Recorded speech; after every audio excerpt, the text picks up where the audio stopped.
Chapter का name लिखेंगे आप लोग atoms and molecules. Atoms and molecules easy chapter है, कोई इंटरेस्टिंग भी है, कुछ भी दिक्कत नहीं आएगी, ठीक है।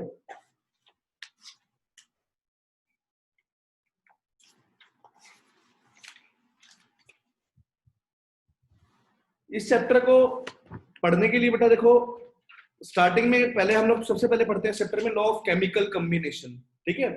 जो पहला टॉपिक रहता है इस चैप्टर के लिए वो क्या रहता है, लॉ ऑफ केमिकल कॉम्बिनेशन। तो put your heading first topic of this chapter, law of chemical combination. Law of chemical combination,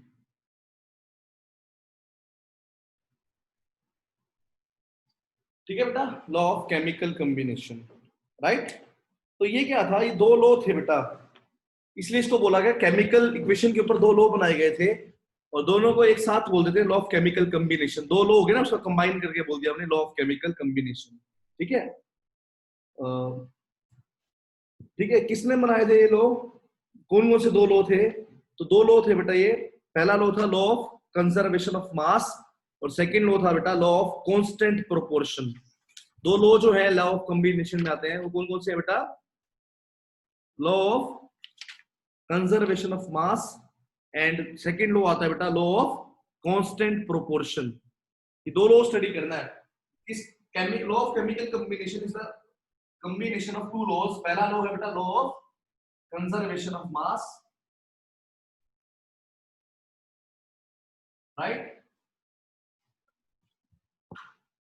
yes. तो law of conservation of mass और सेकंड है बेटा law of constant proportion, law of constant proportion. तो क्या है बेटा, law of chemical combination का मतलब होता है ये दो लॉज का कॉम्बिनेशन है, इन दोनों लॉज को मिला के हम बोलते हैं लॉ ऑफ केमिकल कॉम्बिनेशन, ठीक है बेटा। अब ये लॉ को हम स्टडी करने वाले हैं दोनों लॉज को। पहला लॉ जो हम स्टडी करेंगे लॉ ऑफ कंजर्वेशन ऑफ मास, किसने दिया था बेटा वो लॉ, लेवोइजियर। लेवोइजियर ने दिया था 1774 में, LAVOISIER, लेवोइजियर, ठीक है। 1774 में दिया था लेवोइजियर ने, LAVO, ठीक है, ISIER। लेवोइजियर ने 1774 में लॉ दिया, पहला लॉ ऑफ कंजर्वेशन ऑफ मास। हमेशा की तरह ये लॉ क्या कहता है, कंजर्वेशन मास वाला, मास can neither be created nor be destroyed. लिखो बेटा, मास can neither be created, mass can neither be created nor be destroyed in a chemical reaction.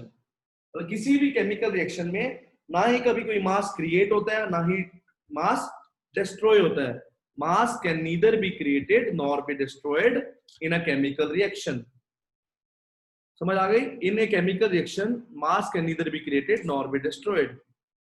या फिर मैं दूसरे वर्ड्स में ये बात बोल सकता हूं कि टोटल मास जो है किसी भी रिएक्शन में वो क्या रहता है, कंजर्व्ड रहता है, वो फिक्स रहता है total mass.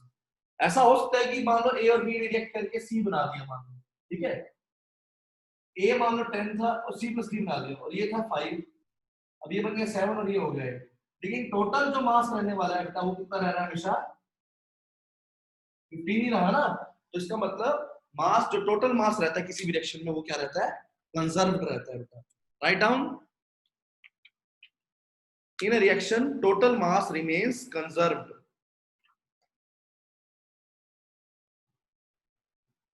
In a reaction, total mass remains, in a chemical reaction, total mass remains conserved। जो टोटल मास रहता है हमारे पास वो हमेशा क्या रहेगा, कंजर्व्ड रहेगा। तो आपको समझ आया बेटा अभी तक? मैंने अभी तक सिर्फ इतना सा बोला कि मास को ना ही हम क्रिएट कर सकते हैं ना ही हम डिस्ट्रॉय कर सकते हैं, और जो टोटल मास रहता है किसी भी रिएक्शन में हमेशा वो क्या रहता है, कंजर्व्ड रहता है। इन अदर वर्ड्स, दूसरे वर्ड्स में मैं ये बोल सकता हूं कि किसी भी केमिकल रिएक्शन के अंदर जो टोटल मास होता है रिएक्टेंट्स का वो हमेशा इक्वल होता है किसके, total mass of the product के। In a chemical reaction, in a chemical reaction total mass of the reactants is equal to the, in a chemical reaction total mass of the reactant is equal to the total mass of the product. Total mass of the reactant is equal to the total mass of the product. Total mass of the reactant is equal to the total mass of the product. समझ आ गई? मैंने अभी तक क्या बोला बेटा? मैंने ये बताया कि law of conservation of mass Lavoisier ने दिया 1774 में. इसने क्या बोला कि किसी भी केमिकल रिएक्शन के अंदर मास ना ही क्रिएट होता है ना ही डिस्ट्रॉय होता है. टोटल मास जो होता है किसी भी रिएक्शन में कंजर्व रहता है, फिक्स रहता है. तीसरा मैंने ये बात बोली कि जितने एक रिएक्शन के अंदर जितना उसके मास रिएक्टेंट का मास होता है वही उतने उसके प्रोडक्ट का मास होता है. समझने के लिए लेट सपोज A और B रिएक्ट करते हैं और क्या बनाते हैं? C और D. तो जो सब्सटेंस रिएक्ट करते हैं उनको हम क्या बोलते हैं? रिएक्टेंट बोलते हैं. क्या बोलते हैं? और जो रिजल्ट बनता है उसको क्या बोलते हैं? प्रोडक्ट्स. समझ आ गई? रिएक्टेंट क्या होता है, प्रोडक्ट क्या होता है? रिएक्टेंट क्या होता है बेटा? जो भी सब्सटेंसेस रिएक्ट करते हैं ताकि रिजल्ट फॉर्म कर सके, प्रोडक्ट बना सके. जो रिजल्ट बनता है वो क्या होता है? प्रोडक्ट होता है. समझ आ गई बेटा? अब मास ऑफ रिएक्टेंट मान लो 5 ग्राम A ने रिएक्ट किया 8 ग्राम B से, तो टोटल मास कितना है रिएक्टेंट का बेटा? बनाया क्या? 3 ग्राम C बना दिया और 10 ग्राम D बना दिया, तो अभी भी कितना है मास का? तो total mass of the reactant किसके इक्वल है? Total mass of the product के. समझ आ गई बात? तो क्या किसी भी रिएक्शन के अंदर total mass of the reactant किसके इक्वल होता है? Total mass of the product के. ठीक है बेटा? उसके आगे लिखना this law is also known as law of indestructibility of matter. मैं स्पेलिंग लिख देता हूं. देखो बेटा, लॉ ऑफ, इसी लॉ को क्या बोलते हैं? Law of indestructibility. इंडिस्ट्रक्शन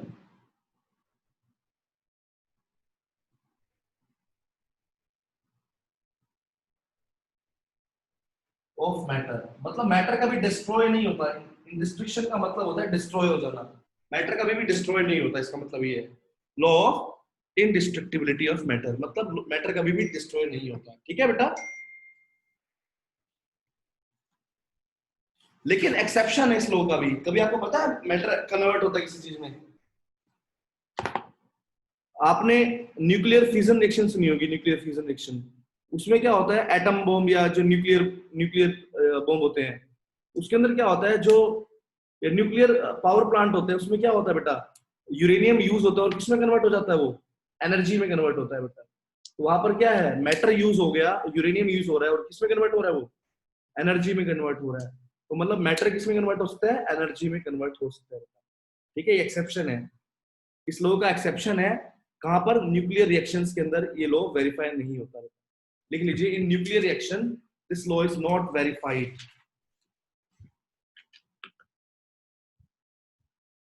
ठीक है?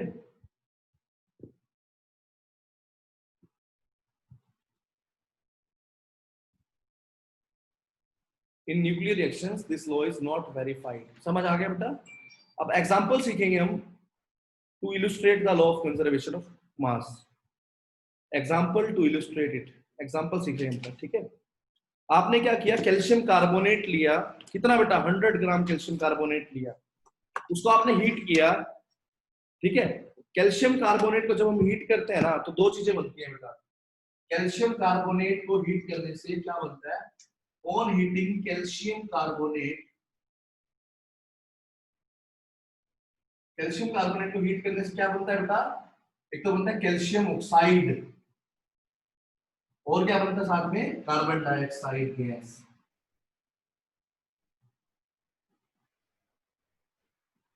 ठीक है बेटा? कैल्शियम कार्बोनेट को हीट करने पर, समझना बेटा अच्छे से, कैल्शियम कार्बोनेट को हीट करने पर, कैल्शियम कार्बोनेट का फॉर्मूला होता है CaCO3.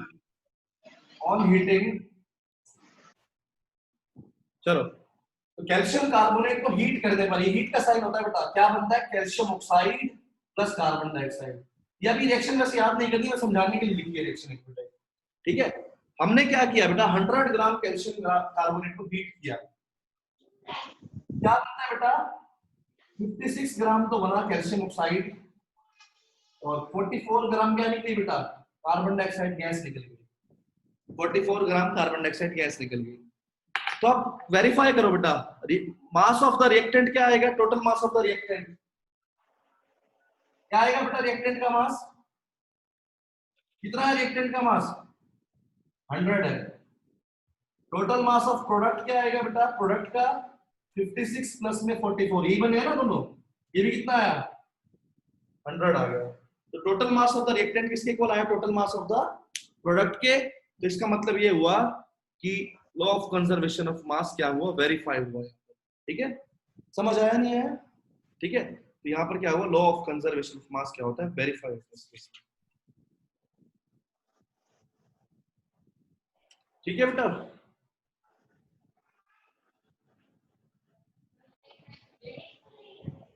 एक सेक्शन बोल रहा हूं बेटा मैं आपको, फतेह तो यहाँ तक क्लियर हो गया बेटा। चलो आपसे एक क्वेश्चन लिखता हूँ, ए और बी आपस में रिएक्ट करते हैं और सी डी और ई बनाते हैं। ए और बी रिएक्ट करते हैं और क्या बना रहे हैं, सी डी और ई। ए का मास दे रखा है 10 ग्राम, बी का दे रखा है 6 ग्राम, सी का दे रखा है 4 ग्राम, डी का दे रखा है 10 gram. You have to find calculate the mass of E. समझ गए बेटा क्वेश्चन क्या है, you have to calculate the mass of E. देखते हैं बेटा कैसे, हमें पहले निकालेंगे total mass of the reactant, कितना आएगा बेटा 10 प्लस 6 16 ग्राम। फिर हम निकालेंगे total mass of the product, 4 plus 10 plus x 14 plus x gram. हमें पता है total mass of the reactant, total mass of product के इक्वल है। तो 16 is equal to 14 plus x, x आ जाएगा 16 माइनस 14 2। क्या मतलब है बेटा, कितना आएगा 2 ग्राम आएगा, 2 ग्राम ई प्रोड्यूस होगा इसके अंदर। ठीक है, समझ आ गया क्वेश्चन बेटा। तो ये लॉ ऑफ कंजर्वेशन ऑफ मास को वेरीफाई कर रखा था हमने इसमें। ठीक है, चलिए नेक्स्ट क्वेश्चन बेटा। व्हेन, क्वेश्चन बहुत बड़ा है बेटा, आराम से नोट करना अच्छे से। When 6.3 gram of sodium bicarbonate, when 6.3 gram of sodium bicarbonate is added to the acetic acid, is added to the acetic acid weighing 15 ग्राम, जिसका वेट कितना दे रखा है 15 ग्राम दे रखा है। तो 6.3 ग्राम सोडियम बाइकार्बोनेट हमने ऐड किया किसके अंदर, 15 ग्राम ऑफ एसिटिक एसिड के अंदर। समझ आ गया यहां तक। It was observed that it was observed that it was observed that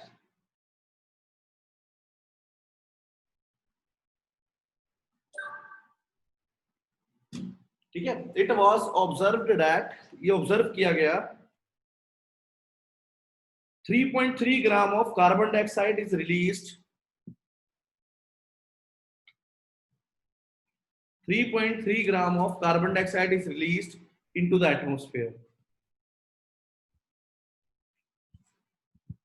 ठीक है, 3.3 ग्राम of CO2 is released in the atmosphere and the residue left is 18 gram,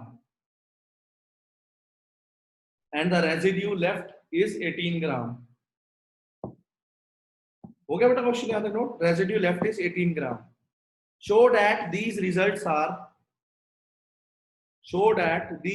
are in agreement with the, show that these results are agreement with the law of conservation of mass, show that these results are in agreement with the law of conservation of mass। समझ आ गया बेटा। तो करेंगे क्या, हुआ क्या बेटा, सोडियम बाइकार्बोनेट रिएक्ट किया बेटा किसके साथ, किस कौन सी एसिड के साथ, एसिटिक एसिड के साथ। आपको एसिटिक एसिड के बारे में बताता हूँ थोड़ा सा। क्या बना रहे हैं, तो रेसिड्यू दे रहा है और क्या दे रहा है बेटा, carbon dioxide gas in atmosphere. Residue क्या होता है, जो बचा हुआ है बेटा, जो सब्सटेंस जो निकला और भी कुछ रेसिड्यू है बेटा वो, ठीक है। तो सोडियम बाइकार्बोनेट कितना है, सोडियम बाइकार्बोनेट का मास कितना है 6.3 ग्राम, इसका मास 15 ग्राम, रेसिड्यू कितना करेगा 18 gram, carbon dioxide, mass of reactant निकालेंगे, total mass of reactant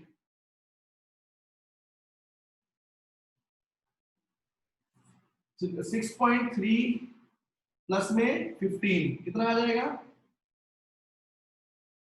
total mass of product 18 plus 3.3, total mass of reactant क्या आएगा, total mass of the product. Hence the law of conservation of mass is verified. समझ आ गया बेटा, ये verify करेगा।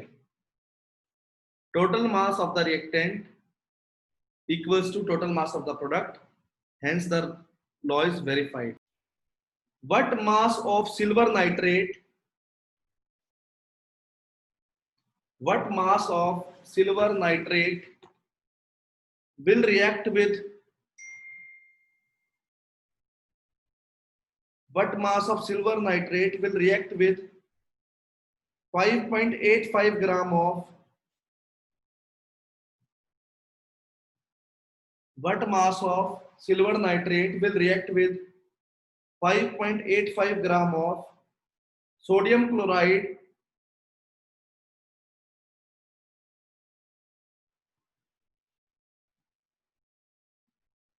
to produce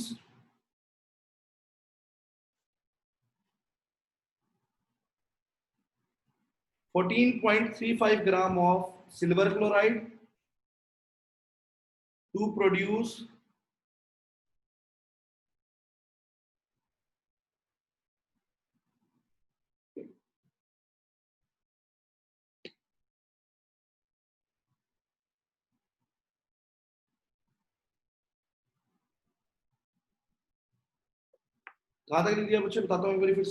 'What mass of silver nitrate will react with 5.85 gram of sodium chloride to produce 14.35 gram of silver chloride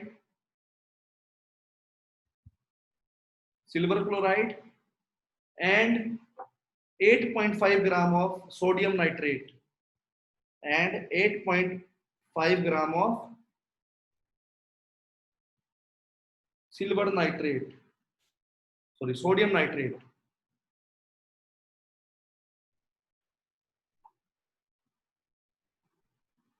If the law of conservation of mass is true, if the law of conservation of mass is true,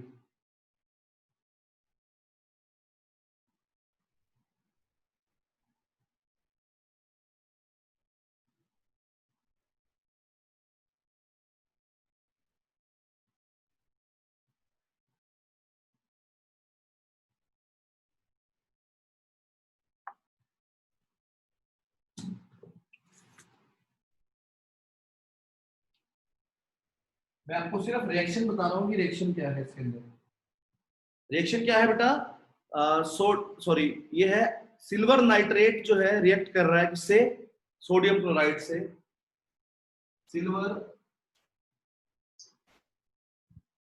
silver nitrate react कर रहा है sodium chloride से to produce silver chloride and sodium nitrate. ठीक है बेटा, ये reaction है। अब कितना कितना मास है सिल्वर नाइट्रेट का तो निकालना है, इसको एक्स ले लिया। सोडियम क्लोराइड का दे रखा है 5.85,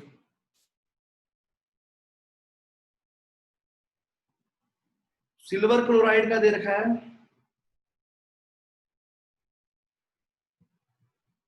8.5, 14.35, 14.35 और सोडियम नाइट्रेट का दे रखा है 8.5। यही है बेटा, ठीक है। अब हमें पता है total mass of the reactant equal to total mass of the product. X की आ जाएगी वैल्यू 14.35 प्लस 8.5 माइनस 5.85। 14.35 और 8.5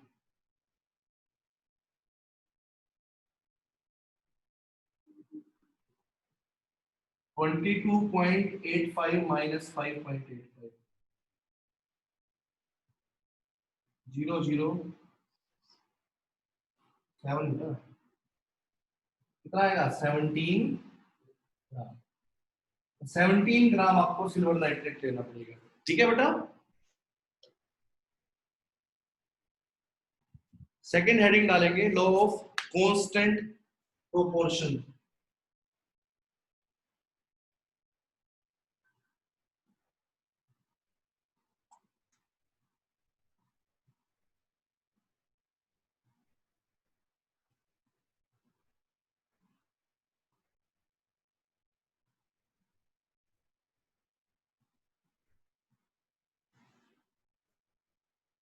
ठीक है, लॉ ऑफ कांस्टेंट प्रोपोर्शन क्या कहता है बेटा ये लॉ?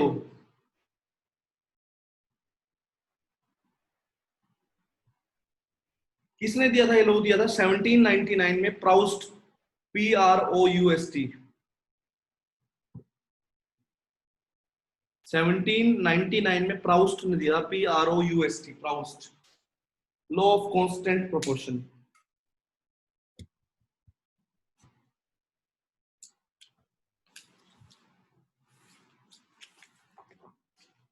ठीक है, क्या कहता है लॉ की डेफिनेशन लिखेंगे, a chemical compound always consist of same elements. जैसे वाटर है, वाटर हमेशा किससे बनेगा? हाइड्रोजन और ऑक्सीजन से। कार्बन डाइऑक्साइड हमेशा किससे बनेगी? कार्बन और ऑक्सीजन से। अमोनिया हमेशा किससे बनेगा? नाइट्रोजन और हाइड्रोजन से। A chemical compound always consist of same elements. कोई भी कंपाउंड है हमेशा सेम एलिमेंट से ही बनता है बेटा, ठीक है। A chemical compound always consist of same elements combined together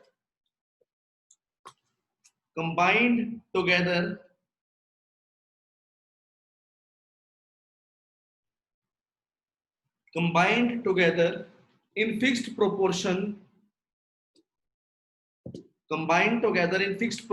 by mass. Combined together in fixed proportion by mass. Chemical compound always consists of same elements combined together in fixed proportion by mass. मतलब क्या है? कोई भी compound है, जैसे water है, water हमेशा किसका बना हुआ है? हाइड्रोजन और ऑक्सीजन, और ये फिक्स है।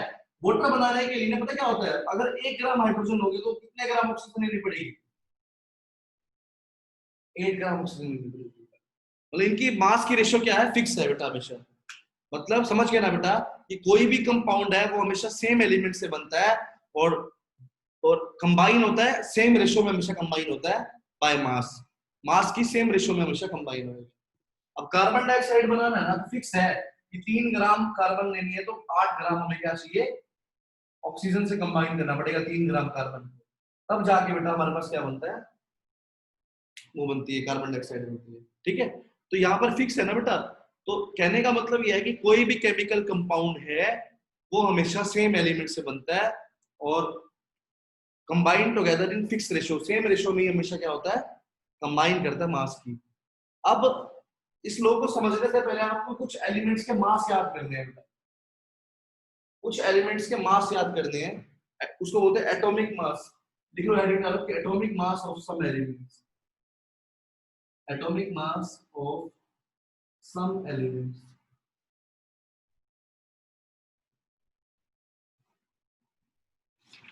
कुछ एलिमेंट्स के मैं मास बता रहा हूं आप लोगों को, बेटा याद रखने जो आपको, ठीक है। सबसे पहले हाइड्रोजन का मास कितना होता है? 1 होता है बेटा। हाइड्रोजन सिंबल H होता है, मास होता है 1।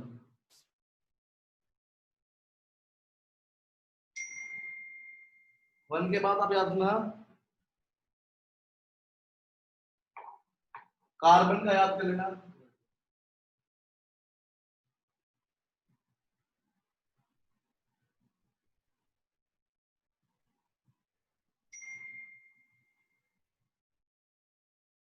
नाइट्रोजन का 14, ऑक्सीजन का 16, ठीक है। Sodium 23, magnesium 24, aluminium 27, phosphorus 31, sulphur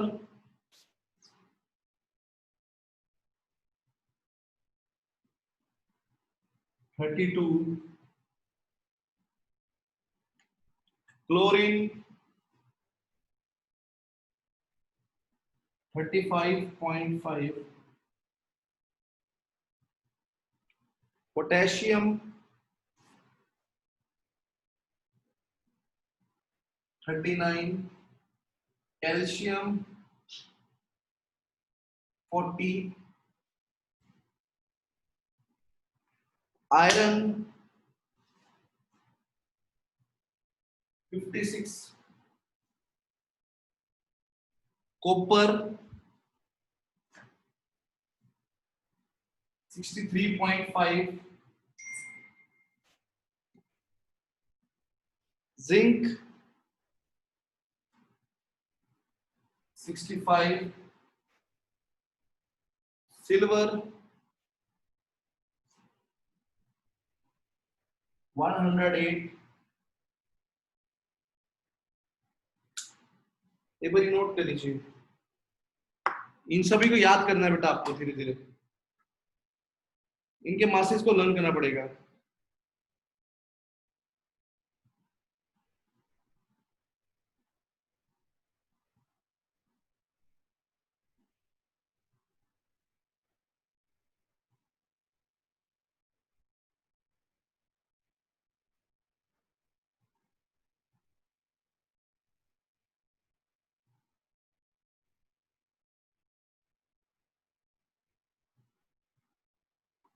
एक मिनट नोट करिए बेटा आप लोग इनको। बेटा कि कोई भी केमिकल कंपाउंड है वो हमेशा सेम एलिमेंट से बनता है। जैसे वाटर है तो वाटर हमेशा किससे बनेगा? हाइड्रोजन और ऑक्सीजन से बनेगा हमेशा वाटर, बेटा ठीक है। वाटर का फॉर्मूला H2O होता है ना, तो हाइड्रोजन और ऑक्सीजन से बनता है। तो और उसके जो मास की रेशियो होती है, जो कंबाइन होने वाली मास की रेशियो होती है, वो हमेशा क्या होती है? फिक्स होती है बेटा। अब यहाँ पर देखें तो कितने हाइड्रोजन है? 2 हाइड्रोजन है, रेशियो का साइन लगाएंगे। और ये कितने ऑक्सीजन है? एक ही ऑक्सीजन है। मैं इनकी क्या निकाल रहा हूँ? मास रेशियो निकाल रहा हूँ, कंबाइनिंग मास रेशियो निकाल रहा हूँ।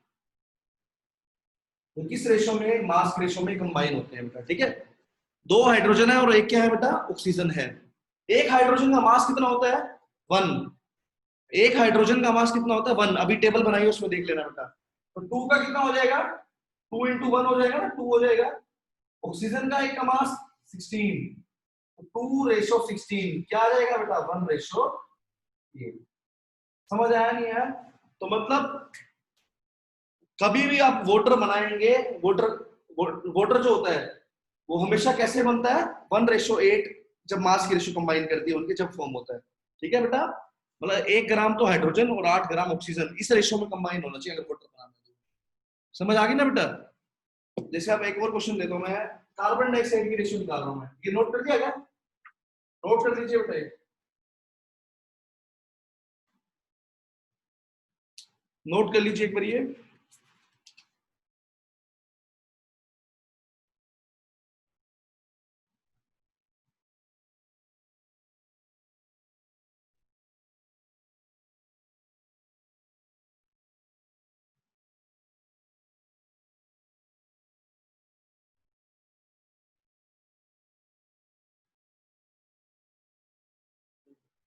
डन। तो देखते हैं आगे बेटा, कार्बन डाइऑक्साइड की रेशियो निकालो मैं। कार्बन डाइऑक्साइड हमें पता है किससे बनता है, हमेशा कार्बन और ऑक्सीजन से बनता है, ठीक है। और इसकी रेशियो क्या रहती है, कार्बन डाइऑक्साइड एक कार्बन है और दो कितने हैं, ऑक्सीजन है बेटा। एक कार्बन का मास है 12, टेबल में देखना, ऑक्सीजन का एक का 16, तो 12 रेशो 32।